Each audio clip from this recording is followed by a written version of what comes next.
Hi, this is Dana Honn. I'm here with Chef Wataru Saeki. We're from Carmo in New Orleans. And Chef Wataru, he's going to go ahead and get started on this fish. This is a Gulf Red Snapper, beautiful fish.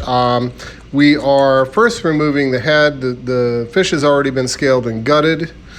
We're going to just do this in as clean as possible, and making sure not to contaminate any of the meat. We just pop it and cut it. Again, a very simple, most of you have probably done this before. Just making sure that none of the meat gets contaminated with entrails. Okay, for the next step, we're going to go ahead and just remove those gills from the head and clean out the cavity a little bit, because we're going to be using the head. We're actually going to use it for this plate as well. The size of the fish, different types of fish will have different characteristics in terms of meat cavities, and in this case, the snapper has some decent meat up there, and on a, let's say, 3 or 4 pound fish and up, you can usually put something on the plate that's usable. And it's also, you get some delicious cheek meat and other little pockets of meat in there. Okay, so our next cut, we're going to do the collars. Now, this is something that most of you are probably familiar with and kind of made famous by the hamachi kama in Japanese restaurants.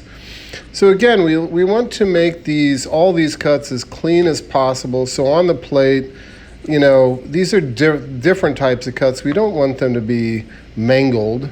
We want them to be nice, pure looking cuts. Of course, we take any remaining bloodline or anything off of those when we do it. The other great thing about being methodical about this is you get a lot better consistency in your fillets. If everybody knows how to break down, the fish so that we're using all parts of it, we don't have, inconsistencies in, say, the fillet parts that we might portion later. All right, we're gonna now remove the fillets, which is, there's not much to say, about that's any different than usual.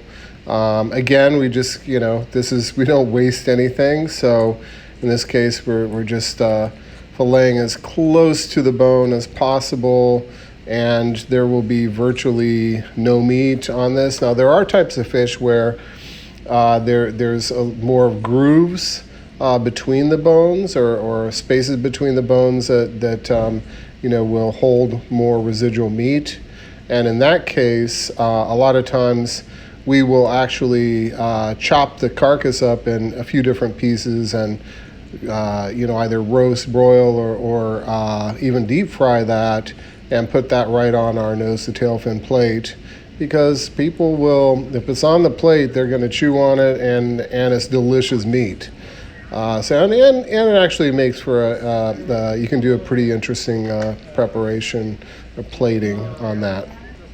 All right, so you can see that's a pretty good close to the bone fillet. Now we're going to remove the ribs.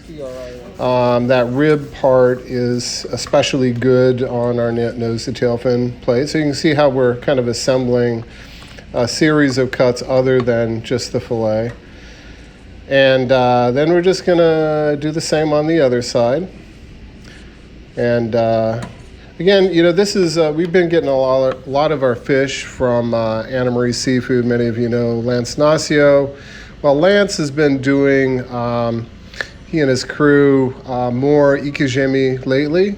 And, so all the fish that we get that's done using that method, or that's harvested using that method, is just superior. It's just, there aren't a lot of other fishers, and there may not be no other fishers in the Gulf that are doing that. So we really take advantage of that. And there are types of fish that will They get ikijemi'd, sent to us. We break it down, we portion it, and then it gets actually put in our cryogenic freezer, and and other that we serve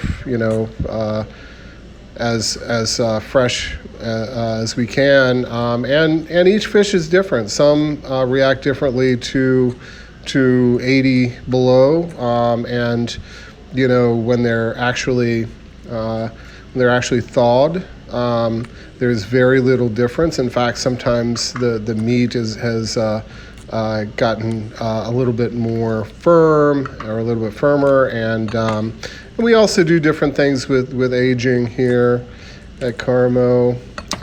So we're blessed with the bounty in the Gulf, and that's something that we'll continue to explore as we work with great fishers like Lance. And there a lot of them are just happy to be able to sell their 1 and 2 offs, bycatch, or just unintended catch, and we can usually make something with it. And our customers over the last 5 or 10 years, they've become accustomed to asking for that. All right, so here we are. We've removed all the parts of the fish that we're going to use for our nose to tail fin platter, and we have 2 beautiful fillets that we can use for other plates. And now we will go into preparation. Sorry, I forgot. There's one more thing, which some of you are probably waiting to see, which is what we're going to do with the head. A deba, a good deba knife, or maybe even a thinner, cleaver might work in this case. So you want to be able to get it into the mouth, and then just use gravity. You can see he's just kind of tapping it on that thing, and it'll split right in 2. And then if you open that watado, you'll see there's some great meat in there. And people love it. When it comes out on the plate, by the time it cooks, of course, some of the skin is cooked away and get some grisly teeth and everything. So that's kind of fun too. But anyway, there we go. We got our nose to tail fin preparation and a couple fillets. Okay, now we're ready to get going on a little preparation here. Really simple preparation. I just got some seasoning, salt, pepper, a little bit of our Creole seasoning, which is very similar to any other. And then in this case, we're just gonna drop it right into the fryer. No breading or anything. And once it's been in for the proper amount of time, or just put it out on some paper towels. And I know it looks kind of funky up to this point, but once we lay it out on the plate, I think you'll see, okay, the head, like we said, it gets kind of weird looking, but then, we go through and garnish it a little bit, and when we're finished, we have a real nice presentation that people are pretty happy about. So anyway, we hope you enjoyed the video. We thank you for your time. And if anybody has any questions, I can be reached at Cafe Carmo, and I would always look forward to hearing from you. Thank you so much.